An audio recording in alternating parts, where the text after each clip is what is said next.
occurred to us that the purest form of a learning organisation, if you like, is in fact a school. And so it was kind of an obvious kind of extension to that to invite Matt Crawford and Kate Mason. Matt's the head, Kate Mason's the deputy head at Smalley Richardson School. Thank you, Sarah, for a warm welcome. And we're pretty nervous when Sarah phoned us and said, you're going to be the warm-up act for Peter Kay. So we don't believe either of us are that funny. Yeah. So that's the first thing that struck us with fear. The one thing we always start with is our aim. And our aim is to be an outstanding school at the heart of the community.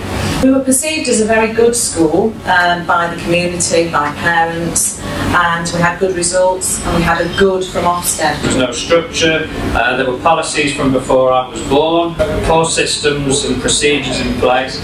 We had to find a way forward and quickly and need to create a shared vision, and we needed everybody moving forward, pulling them in the same direction. So we're looking at a new classroom being built and fantastic early years foundation stage. That's reception class the first year.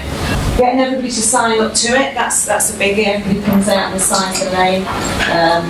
Things to do. So you've got the long term and the short term goals really. And then that goes on display in school for the whole year, for the children to share, for the parents to see, and obviously to remind the staff. I know sometimes in business you can go on these fantastic sort of, team building days and low expense spared, but we hired a skip.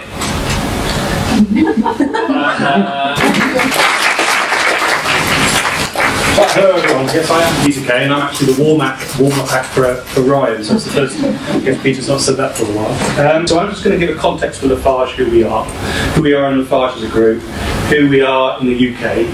In 2007, for the first time ever, the population in cities was bigger than the population in the countryside. So we have 5 plants in the UK, and we are a leader in sustainability.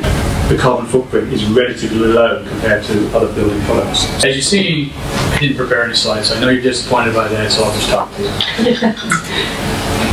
So what we started to do is look at where we were at. Our results were very, very flat. We were losing ground against the competition.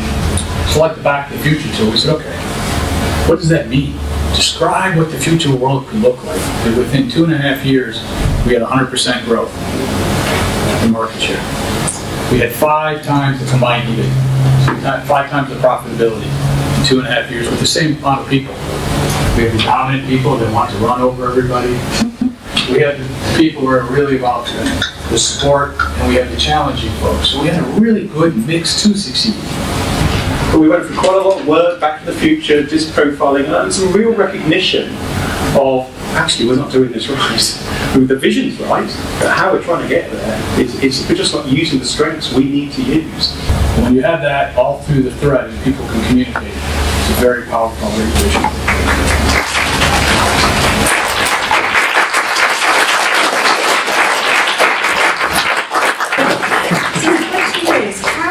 The behaviours and expectations of your leaders changed to enable a learning organisation to flourish? So as leaders, you have to rely on the people in your organisation to deliver more and to deliver wider responsibility. The behaviours of your leaders, the behaviours of your top people are highly impactful, and it's something that as a senior in learning development or any part of the business, you have to keep an eye on, because it's a bit like the stock market. The behaviours can go up and the behaviours can go down. So how was the decision made to move away from a top-down to a learning style organisation? It was the employee survey that we did, because there was all sorts of things that came out of that survey. People weren't engaged, they weren't satisfied, they weren't being heard, and we felt that was the time that something had to change. The change very much came from them really wanting to be involved, and the other side of that